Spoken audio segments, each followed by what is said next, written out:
Welcome to FNTV Telugu news. నేను భువన. Updates చూద్దాం.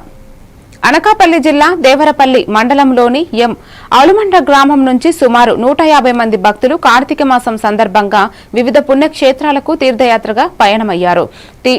TDP senior నాయకుడు పోతుల నాయుడు, గ్రామ సర్పంచ్ దాడి జగన్నాథరావు, మాజీ సర్పంచ్ పోతుల లక్ష్మి ఆధ్వర్యంలో ఈ తీర్థయాత్రను ప్రారంభించారు.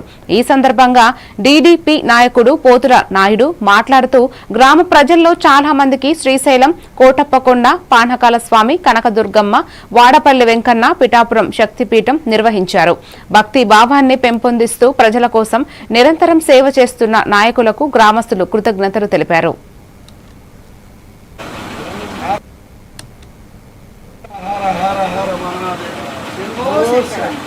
ఏడు వారాలు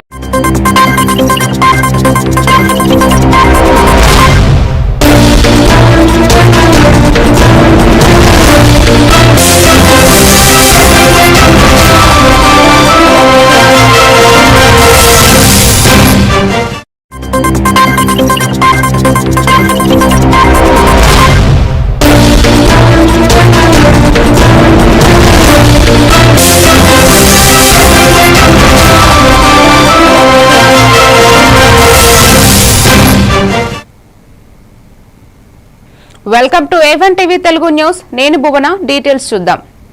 అనకాపల్లి జిల్లా దేవరపల్లి మండలంలోని ఆలుమండ గ్రామం నుంచి సుమారు 150 మంది భక్తులు కార్తీక మాసం సందర్భంగా వివిధ పుణ్యక్షేత్రాలకు తీర్థయాత్రగా పయనమయ్యారు.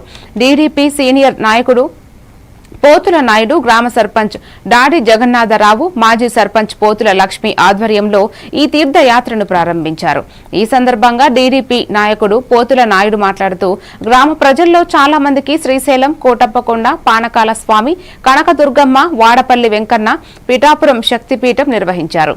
భక్తి భావాన్ని పెంపొందిస్తూ ప్రజల కోసం నిరంతరం సేవ చేస్తున్న నాయకులకు గ్రామస్తులు కృతజ్ఞతలు తెలిపారు. అన్నవరం సత్యనారాయణ స్వామి లాస్ట్ సింహాచలం తర్వాత మళ్ళీ గ్రామానికి తీసుకొచ్చి శ్రీమాతలంతా కూడా ఇక్కడ మీకు దిద్దడం జరుగుతుంది. వీరంతా కూడా భగవంతుడి ఆశీస్సులు ఎల్లవేళ్ళ ఉండి ఆ గ్రామం అంతా కూడా చల్లగా ఉండాలని చెప్పి మేము ఎంతో కోరుకుంటూ మా సర్పంచ్ గారి ముగ్గురు మాట్లాడుతూ కోరుతున్నాం. అందరికీ నమస్కారం. ఈరోజు ఆలుమండ గ్రామం నుండి పార్టీకి అతీతంగా ప్రజలు సుభిక్షంగా ఉండాలని, పంటలు చేతికొచ్చేదాకా అన్ని విధాలుగా సహసహకారం అందించాలని ఆలుమండ గ్రామ ప్రజలు అందరినీ కూడా ఆలుమండ నుండి శ్రీశైలం యాత్రకి పోతల నాయుడు గారి ఆధ్వర్యంలో, అలాగే ఆలుమండ గ్రామ సర్పంచ్ దాడి జగన్, పోతల శంకర లక్ష్మి వారి ఆధ్వర్యంలో యాత్రకి ప్రయాణించడం జరుగుతున్నది.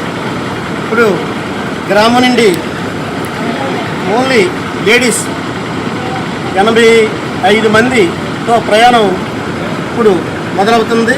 శ్రీశైలం, చిన్న తిరుపతి, అన్నవరం అలాగే మొదలుగా యాత్రలన్నీ కవర్ చేసి వస్తుంది. ఇందుకు గాను ఆలుమండ గ్రామ ప్రజలందరూ సుఖ సంతోషంతో ఉండాలని కోరుకుంటున్నాను.